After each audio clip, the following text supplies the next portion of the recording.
A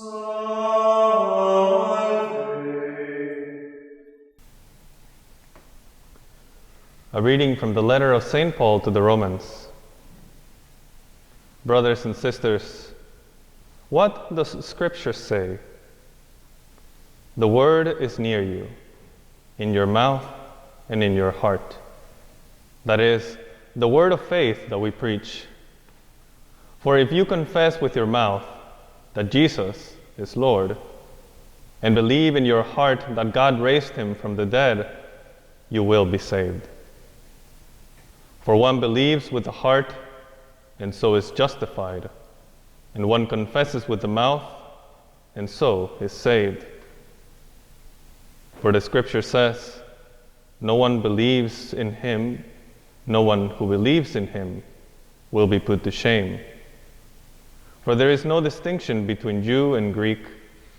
The same Lord is Lord of all, enriching all who call upon him. For everyone who calls on the name of the Lord will be saved. The word of the Lord. Thanks be to God. There are times when it strikes me when someone asks me to pray for them and for their intention because they say that I am closer to God. It is difficult to clarify with them in the moment because I hear their sentiment. They know that when someone asks for the prayers of the friars, we will pray for them. And it is a significant part of our vocation as consecrated religious, I would say. Our vocation sets us apart so that we can pray for the intentions of the world, especially in moments like these when prayer is so important and necessary. But this setting aside of our life doesn't exclude the rest of the faithful. They too have been set aside in baptism and in their answer to the faith, and so are close to God. And this is the faith that comes from God, and all we can do is to respond with the heart and to confess it with our lips. For one believes with the heart and so is justified, St. Paul tells us, to believe with the core of our whole being and give all of ourselves over to God, the one who judges justly. The New Testament canticle that we sing during Vespers 2 of Sundays in Lent reminds us of the mystery of the cross and calls us to imitate Christ.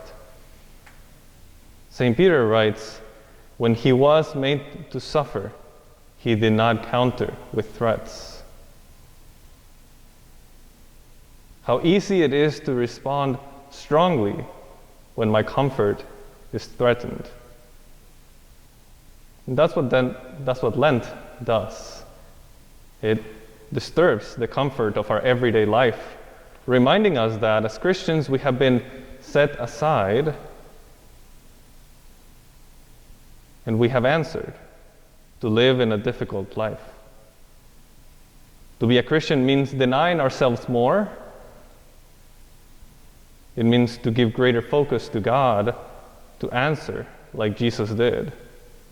We must decrease and he must increase, in the words of St. John the Baptist. Taken to the ultimate expression, this means dying for one's friend, for Jesus Christ, in martyrdom. We may not experience religious persecution to the level of martyrdom, but each year, Lent serves as a time for us to practice self-denial in the example of Christ. He delivered himself up to the one who judges justly. And we must do so too, turning ourselves over to God as much as I may be tempted to remain in my comfort zone. Our daily practices this Lent, as quiet as they may be to us, they must be loud in articulating to God that we believe with the heart. That as these practices set us aside even further away from society, we remember that no one who believes in him will be put to shame. Lastly, I want to return to that canticle that we chanted from the New Testament. I see it has a twofold dimension of being communal and personal. As a community, we receive the mystery of Christ's passion as a model to imitate in our Christian life. And it also contains a personal message that each of us is receiving. This message is summarized by simply the first and the last lines of this canticle. Christ suffered for you. By his wounds, you were healed. This short peek at our faith reminds us that Jesus' passion healed me, which is something that each of us can say. This is what sets us apart from society. This belief that what Jesus did, he did for me. That is the faith that I confess with my lips and that I believe with the heart. That Christ suffered for me, that by his wounds I am healed.